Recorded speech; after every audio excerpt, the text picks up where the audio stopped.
صحیح بخاری میں واقعہ موجود ہے. یہ جو آیات ہے جو میں آپ کے سامنے اب پڑھنے لگا ہوں، ان آیات کی شان نزول یوں ہے. موسیٰ علیہ السلام اب وہ نبی ہیں، خطبہ دے رہے ہیں، لوگوں سے مخاطب ہیں، خطاب کر رہے ہیں. ایک پوچھنے والا پوچھتا ہے کہ موسیٰ، کیا تجھ سے زیادہ کوئی اہل علم ہے؟ تجھ سے بڑا کوئی یہاں عالم ہے؟ اب ظاہر سی بات ہے، ایک نبی کا علم سب سے زیادہ ہوتا ہے. انہوں نے بلا جھجک کہہ دیا کہ نہیں، مجھ سے بڑا عالم دین نہیں، کیونکہ وہ نبی ہے. جو اللہ تبارک و تعالیٰ سے کلام کرتا ہے، جس سے رب ذوالجلال کلام کر رہا ہے، جس پر وحی اتر رہی ہے، گویا کہ اس کے مقابلے میں زیادہ علم کس کے پاس ہوگا؟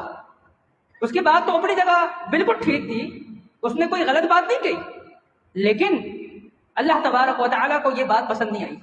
کیوں؟ اس لیے کہ آپ کے پاس جو علم ہے، آپ یہ نہیں کہہ سکتے کہ سارا علم میرے پاس ہے. علم تو ایک بہت ہی بڑا سمندر ہے. پھر مختلف چیزوں کا علم، آپ کے پاس کسی ایک چیز کا علم زیادہ ہو سکتا ہے کوئی چلتا پھرتا بندہ، اس کے پاس کسی دوسری چیز کا علم آپ سے زیادہ ہو، ممکن ہے. تو موسیٰ علیہ السلام نے جب یہ کہا کہ مجھ سے زیادہ علم اور مجھ سے زیادہ اہل علم کوئی نہیں ہے اس وقت آپ لوگ کے درمیان، تو یہ بات اللہ رب العالمین کو پسند نہیں آئی. اللہ تبارک و تعالیٰ نے موسیٰ علیہ السلام کو خضر علیہ السلام کی طرف سفر کرنے کا اور ان کی صحبت اختیار کرنے کا حکم دیا. صحیح بخاری کے اندر امام بخاری رحمۃ اللہ علیہ نے کہیں اسناد سے اس روایت کو بیان کیا ہے کہ موسیٰ علیہ السلام اپنے ساتھی جناب یوشع علیہ السلام، جو اس وقت نبی نہیں بنے تھے لیکن بعد میں نبی بننے والے تھے، یہ سفر انہوں نے ان کے ساتھ کیا تھا. سفر کے لیے آپ روانہ ہوتے ہیں، آپ کا مقصد جناب خضر علیہ السلام کی صحبت اختیار کرنا، جناب خضر علیہ السلام سے بہت ساری چیزوں کا علم حاصل کرنا اور بہت سارے مشاہدات. اللہ رب العالمین چاہتا تھا کہ وہ موسیٰ علیہ السلام کو دکھائے کہ ان چیزوں کا علم آپ کے پاس نہیں ہے. آپ کیسے یہ کہہ سکتے ہیں کہ یہ علم میرے پاس سب سے زیادہ ہے؟ اللہ تبارک و تعالیٰ نے فرمایا سورہ الکہف میں، وَإِذْ قَالَ مُوسَى لِفَتَاهُ لَا أَبْرَحُ حَتَّى أَبْلُغَ مَجْمَعَ الْبَحْرَيْنِ أَوْ أَمْضِيَ حُقُبًا. اس وقت کو یاد کرو جب موسیٰ علیہ السلام اپنے ساتھی لفتاہ اپنے جوان سے یوشع علیہ السلام سے کہا، لا ابرح حتی ابلغ، میں مسلسل سفر کرتا رہوں گا، مجمع بین البحرین، جہاں دو دریا آپس میں ملتے ہیں وہاں تک میں سفر کروں گا. او امضی حقبا، جتنی دیر لگ جائے میں اس سفر کو منقطع نہیں کر سکتا، میں سفر کرتا چلا جاؤں گا جب تک میں اپنے مقصد کو نہ پہنچوں، جب تک جس کی صحبت اختیار کرنے کا مجھے حکم دیا گیا ہے جب تک میں اس سے ملاقات نہ کر لوں میں سفر کرتا رہوں گا. فلما بلغ مجمع بینہما نسیا حوتہما فاتخذ سبیلہ فی البحر سربا. رب ذوالجلال نے موسیٰ علیہ السلام کو یہ کہا تھا کہ خضر علیہ السلام آپ کو وہاں ملیں گے جہاں ایک پہاڑ ہوگا، ایک بڑا چٹان ہوگا، اور وہاں آپ کو جو ہے خضر علیہ السلام مل جائیں گے، آپ ان سے ملاقات کر لیں گے. وہاں جا کر آپ نے ان کی صحبت اختیار کرنی ہے، اور نشانی کیا ہے؟ آپ کی نشانی یہ کہ آپ کے ساتھ یہ مچھلی ہوگی، اور جہاں پر یہ مچھلی گم ہو جائے تو آپ سمجھ جانا کہ یہ ہے وہ جگہ. اب آپ سفر کر رہے ہیں، آپ اس پہاڑ اور چٹان سے آگے نکل گئے. اب صبح کا ٹائم ہے، موسیٰ علیہ السلام کو بھوک لگتی ہے. آپ اپنے ساتھی یوشع علیہ السلام سے کہتے ہیں، آتنا غداءنا، غدا کہتے ہیں صبح کے ناشتے کو، صبح جو ہم کھاتے ہیں. آتنا غداءنا، صبح کا ناشتہ، صبح کا کھانا لے آؤ. لقد لقینا من سفرنا هذا نصبا، ہمیں اس سفر سے ایک بڑی تھکاوٹ پہنچی ہے، تھک چکے ہیں، کچھ کھا پی رہے. اور اسی وقت یوشع علیہ السلام جب دیکھتے ہیں کھانے کے لیے تو پھر ان کو مچھلی نظر نہیں آتی. کہتے ہیں کہ مچھلی کہاں ہے؟ کہا وہ مچھلی فاتخذ سبیلہ فی البحر سربا، اس نے ایک سرنگ بنایا اور وہاں سے وہ نکل گیا، ہمیں پتہ ہی نہیں چلا.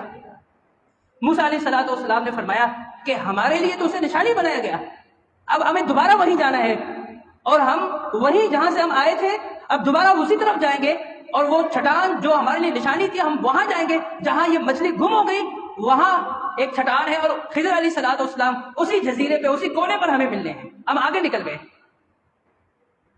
ریورس ہوتے ہیں، سفر آگے جا چکا تھا، واپس ہوتے ہیں اور وہیں پر جاتے ہیں، فوجد عبدا من عبادنا آتیناہ رحمتا من عندنا وعلمناہ من لدنا علما۔ رب ذوالجلال فرماتا ہے کہ وہاں ہم نے اپنے بندے موسیٰ علیہ السلام کی ملاقات اپنے دوسرے بندے خضر علیہ السلام سے کروایا۔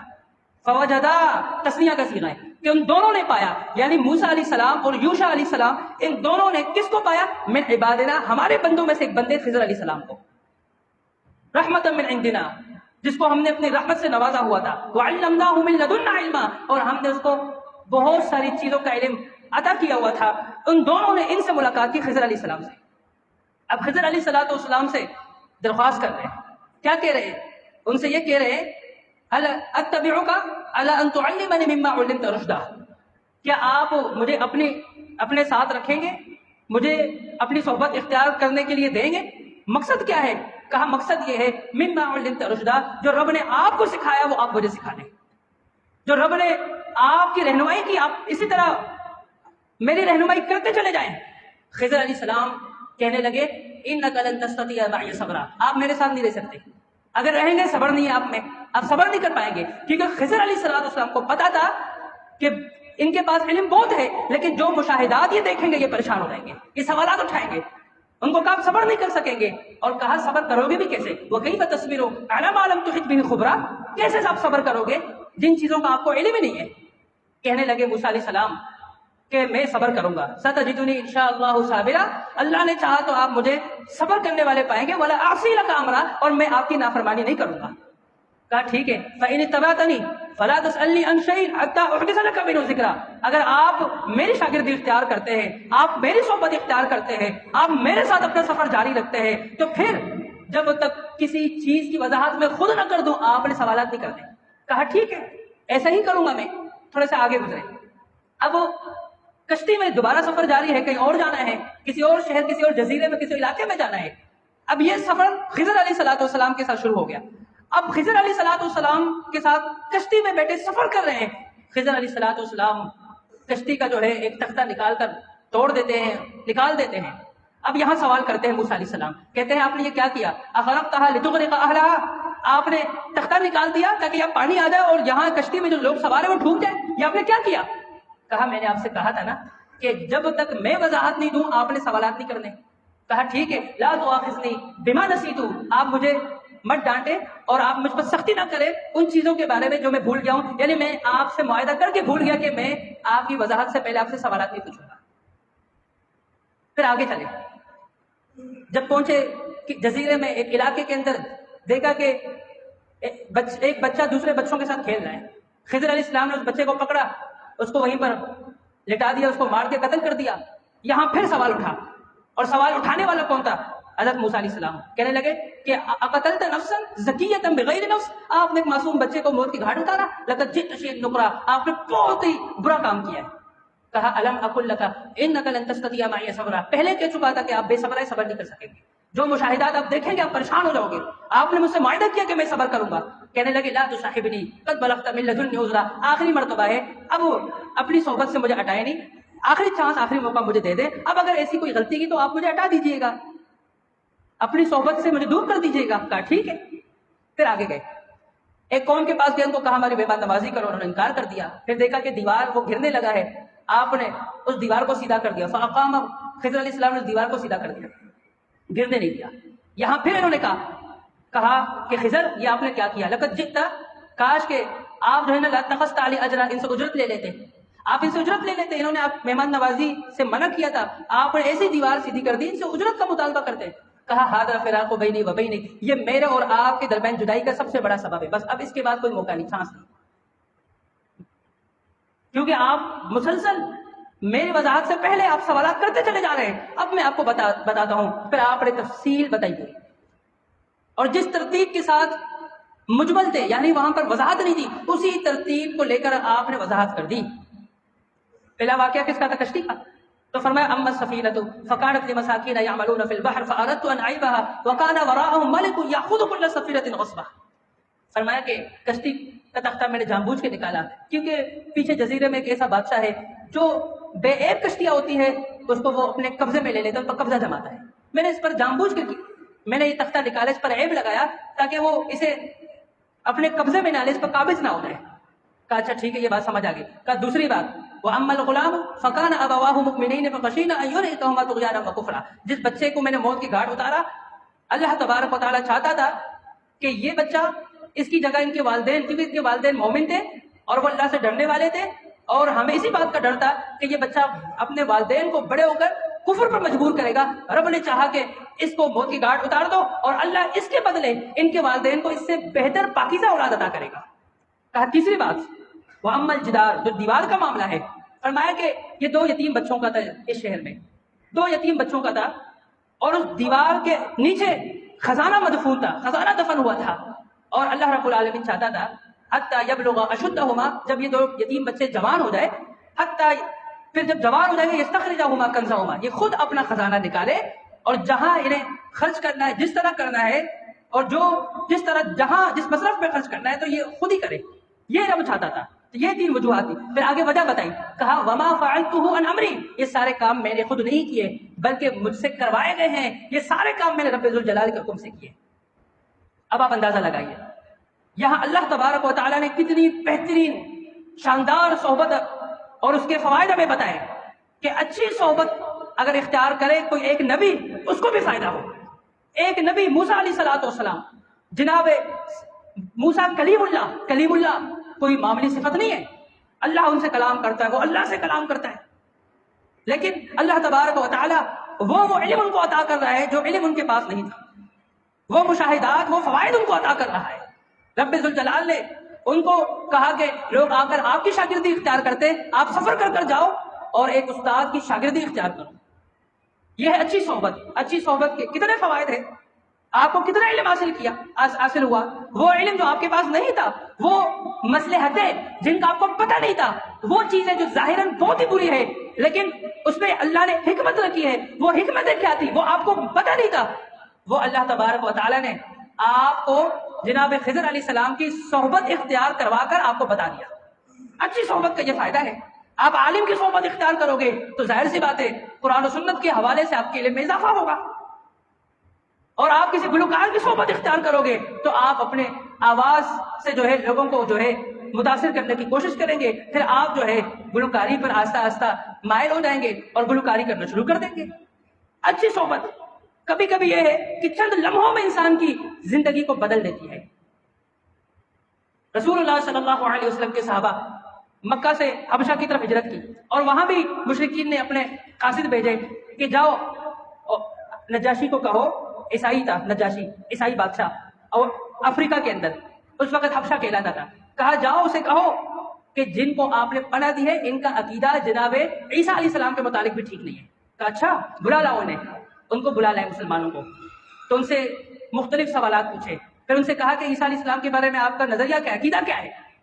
حضرت جعفر رضی اللہ تعالیٰ عنہ، حضرت علی رضی اللہ عنہ کے بھائی، وہ مسلمانوں کی ترجمانی کر رہے تھے، انہوں نے سورہ مریم کی آیات کی تلاوت کر کے سنا دی، اور جب سورہ مریم کی آیات اور وہ آیات جہاں عیسیٰ علیہ السلام کی ولادت، عیسیٰ علیہ السلام کے نبی ہونے کا واقعہ، عیسیٰ علیہ السلام کا بچپن میں کلام کرنا، عیسیٰ علیہ السلام کی والدہ کا پاکیزہ ہونا، یہ سارا ذکر وہاں موجود ہے، وہ سب پڑھ کر سنا دیا، اور ان کی حالت یہ تھی اب تھوڑی سی صحبت اختیار کی ہے مسلمانوں کی، اور مسلمانوں کو صرف پناہ دی تھی، اس تھوڑی دیر کے اندر زندگی کیسے بدلی کہ آنکھوں سے آنسو ٹپک رہے ہیں، اور ان کی صحبت اختیار کرنے والے جو ان کے باقی خادمین ہیں ان کی زندگی کیسے بدلتی ہے کہ نجاشی مسلمانوں کو سن کر، کلام سن کر اللہ کا رو رہا ہے، اور اس کے ساتھی جو ہے کھڑے کھڑے وہ نجاشی کو دیکھ کر سن کر وہ رو رہے ہیں۔ اللہ رب العالمین نے ان کے اس صحبت کی وجہ سے جن کو فائدہ ہوا اس کو اللہ نے قرآن میں بیان کر دیا، فرمایا وَإِذَا سَمِعُوا مَا أُنزِلَ إِلَى الرَّسُولِ تَرَىٰ أَعْيُنَهُمْ تَفِيضُ مِنَ الدَّمْعِ مِمَّا عَرَفُوا مِنَ الْحَقِّ، فرمایا کہ جب انہوں نے قرآن سنا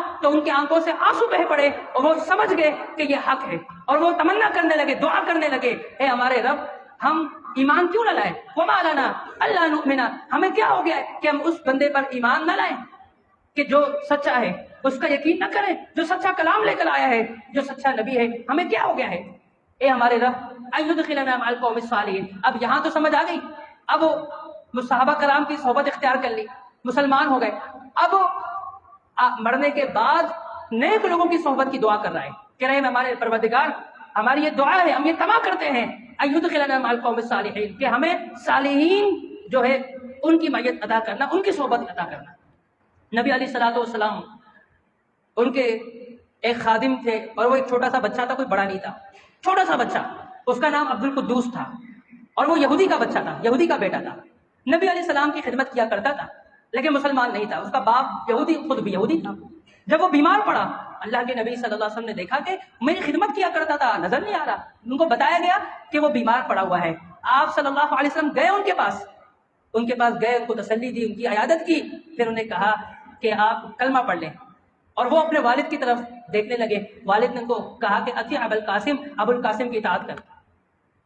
نبی علیہ الصلوۃ والسلام کی صحبت اس نے اختیار کی تھی، یہودی کا بچہ تھا، یہودی کا بچہ خود بھی یہودی تھا، نبی علیہ السلام کی خدمت، اس کی صحبت، چند لمحات، چند ایام گزارنے والا، اس کی زندگی ایسے بدل گئی کہ پھر اس نے کلمہ پڑھا، روح پرواز کر گئی۔ محمد رسول اللہ صلی اللہ علیہ وسلم فرماتے ہیں الحمدللہ الذی انجاہ بی من النار، تمام تعریف اس ذات کے لیے جس نے میرے ذریعے اس کو جہنم کی آگ سے بچا لیا، جہنم کی آگ سے بچا لیا۔